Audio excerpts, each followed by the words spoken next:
2009ला भारत भालकेंनी विजयसिंह मोहिते पाटलांचा पराभव केला होता। ही सल अद्याप मोहिते पाटील घराण्यांना विसरलेली दिसत नाहीये। आता भारत भालके हयात नाहीत, तरी देखील त्या पराभवाचा उट्टा काढण्यासाठी मोहिते पाटलांनी चंग बांधल्याचे संकेत मिळतायत।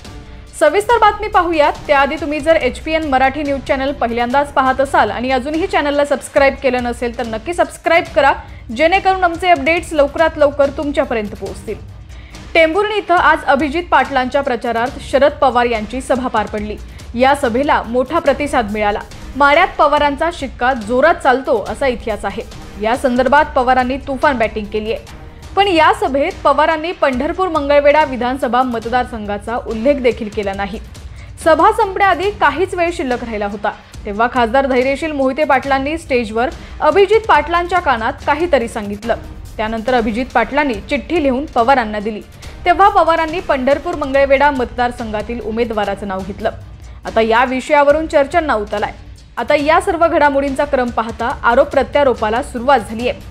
या धैर्यशील मोहिते पाटील हे अभिजित पाटलांच्या खांद्यावर बंदूक ठेवून भालकेंचा गेम करत असल्याचा आरोप होतोय। भारत भालकेंनी विजयदादांचा केलेला पराभवाचे उट्टे काढण्यासाठी धैर्यशील मोहिते पाटील प्रयत्न करत असल्याचं बोललं जात आहे। तुम्हाला याबाबत काय वाटतं आम्हाला कमेंटच्या माध्यमातून नक्की कळवा।